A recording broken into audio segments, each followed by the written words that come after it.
lige gøre rede for sekanthentningen, hvilket er, det kan man først rigtig vise, hvis man laver sådan en her fin graf, og man har en fin kurve af en eller anden art, og man så laver, jeg vil sige, 2 punkter. Det er faktisk den fine stiplede linje i virkeligheden, det er sådan noget. Det er egentlig noget, man rigtig kan se, men nu går vi sådan der. Og det her, det er x0, og det er x0 plus h, hvilket tilsammen udgiver h. Og heroppe har vi f af x0 plus h, og her, den her punkt her, er f af x0. Og så de to tilsammen udgiver delta y. Og den måde man kan finde, eller det sekanthentning i virkeligheden er, det er en fin linje, der går mellem de 2 punkter i grafen. Og f af x0, den kan, altså hvis man gør den, fjerner den eller gør den så lille som overhovedet muligt, så bliver den her, altså bliver den indskrænket, så bliver de 2 punkter indskrænket. Og måden man kan regne delta y ud på, er at man siger delta y udregner man ved at sige f af x0 plus h minus f af x0. Den udregner man den her, og som hvilket er differentkvotienten. Og for at finde ud af, hvad differentialkvotienten er, så siger man delta y over h. Og så laver man præcis den samme, altså man går på differenten, siger f af x0 plus h minus f af x0. Og så fordi vi skal have h her, og vi skal blive det, så har vi det. Og sådan har vi egentlig fundet ud af, hvad different og sekant og ja. Ja, nu har vi gået videre til den her. Herovre skal jeg udregne differentialkvotienten for f af x er lige med 1 over x. Og derfor lavede jeg f af x være y over x. Og her er det så vigtigt, at man siger, at f af x må ikke være 0. Og det her, jeg skal bevise, er, at et mærke af x, eller x, er lige med 1 over x0 i anden. Boom. Det er det, jeg skal bevise, og det er ligesom det, jeg går fra. For at regne det her ud, så skal jeg gå tilbage og egentlig finde ud af, hvad differentkoefficienten er på det her. Det er så igen delta y. Og så fordi, at vi skal sætte ind for x, og derfor siger vi har stadig 1, så den sætter vi der. Men nu fjerner vi det gamle x, eller det man kan sige herovre, og bruger samme regnemåde, som vi gjorde på den tavle tidligere. Og derfor hedder den x0 plus h, altså at h er blevet fjernet, f er blevet fjernet af det. Og så minuser vi med 1 over x0, så vi gør præcis det samme som derovre. Vi sætter bare en sådan brøk, fordi det er nu det, vi regner med. Okay, fordi at det her er 2 brøker, og de ikke er ens, så derfor tager jeg den samme brøk og forlænger dem, og derfor siger jeg deroppe, og derfor hedder den x0 her. Og så hedder den stadig x0 plus h, men nu har vi bare puttet x0 herover også, så vi har lige forlænget den. Udover det, så forlænger vi også på den anden side, fordi ellers så går det helt galt. Man skal forlænge begge to, og så hedder den x0 plus h og x0, og det samme hedder x0 plus h heroppe. So far, so good. Nu har vi de her to, nu skal vi så bare forkorte dem lidt, fordi det er måske lige en hand for langt. Og derfor siger vi, at det er det samme som, at man siger, ja, vi minuser i hvert fald hinanden.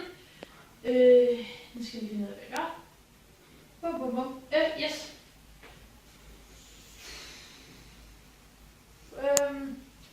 Jeg skal lige se, hvad jeg har lavet her.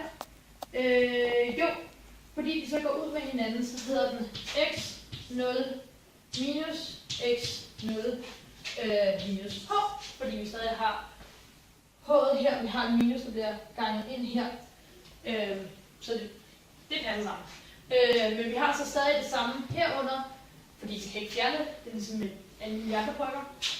De bliver divideret ud, så derfor hedder den stadig parentes x0 plus h og x0. Yes. Så skal vi bare lige gå hen, fordi jeg synes, det ser lidt rodet ud.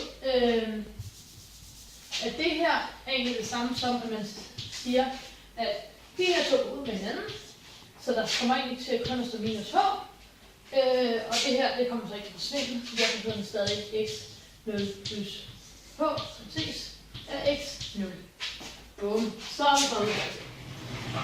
Så fordi vi har hørt det fra brandkoefficienten ud, og derfor går vi tilbage, og ligesom herovre regner vi differentialkoefficienten ud, med at sige delta y over h.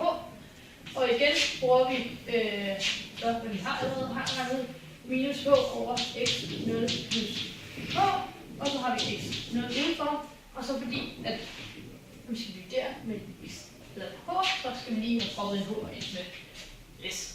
Den er selvfølgelig ikke færdig, så derfor siger du, at det der h og det der h går ud med hinanden, og derfor vi efterladt med minus 1, og har så stadig, eller det kan man sige,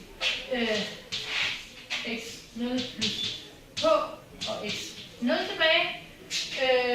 Og fordi at vi kan lave eller h så lille som overhovedet muligt, at det bliver svært at regne med, og derfor fjerner man den egentlig bare. Og derfor er vi så efterladt med, at h'et forsvinder, og så har vi x0 gange x0, og det bliver så fint, at vi siger 1 over x0 anden. Og fordi at,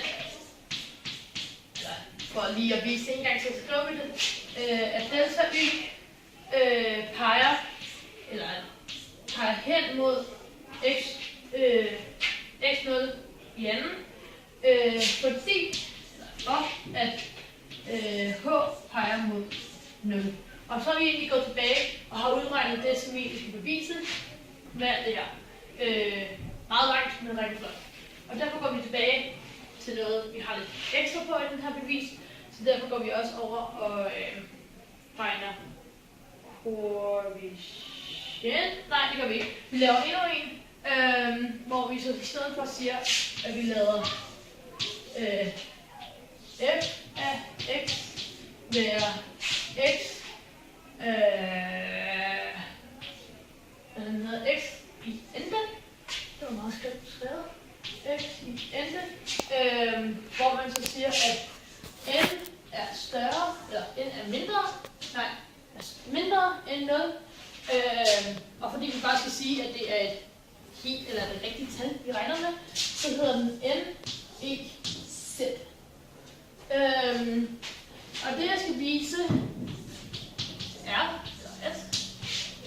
f mærke af x er lig med n gange x i ente minus 1. Og at n er lig med minus 1.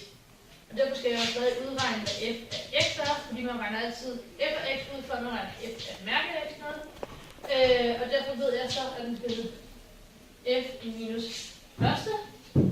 Og det er så det helt det samme som at sige minus 1 over x. Så er det resultatet af f. f af x. Og så for at sige f mærke af x, så siger vi så helt det samme, når vi putter det her op. Altså 1 over x. Men nu fordi at det er et mærke, så har vi to af dem. Det hedder 2 x, eller x i anden hedder det. Og hvilket i det hele i det samlet giver minus x i minus anden. Yes. På samme måde kan man gøre det helt præcis det samme med alle mulige andre tal, men det her eksempel, der vil jeg gerne gøre det med 2. minus 2, så derfor siger jeg n minus 2. Og så ser jeg igen, hvad udregner først f af x. Så i stedet for at den hedder minus første, så hedder den minus anden, fordi den bruger minus anden. Hvilket så vil være, det vil så være x minus første gange med x i minus første. Fordi her har vi selvfølgelig 1, men her har vi 2. Og nu har jeg egentlig regnet det her ud. Og derfor skal jeg så lige regne f-mærke af x. Og det gør jeg så ved at sige x minus x i anden, for det har vi lige regnet ud her. Jeg kan godt lige skrive det småt, men det gør jeg ikke lige nu, for så bliver det brugt. Og så ganger man det med x i minus første. Så plusser man med x i minus første, for så igen at gange med x i minus x i minus anden, eller minus anden. Hvilket alt i alt til sammen, nu hopper jeg det rundt, giver minus x i tredje minus x i tredje, hvilket til sammen giver minus 2x i tredje. Og der kan man gå op og sige, hey, har jeg ganget 2 ind foran? Ja, det har jeg. Så den skal give 2x. Har jeg taget 2x og minusen med 1? Ja, det har jeg, for det giver minus 3. Eller det giver minus 3. Sådan der. Og derfor har jeg bevist, at sådan kan man sige, at min bevis virker, at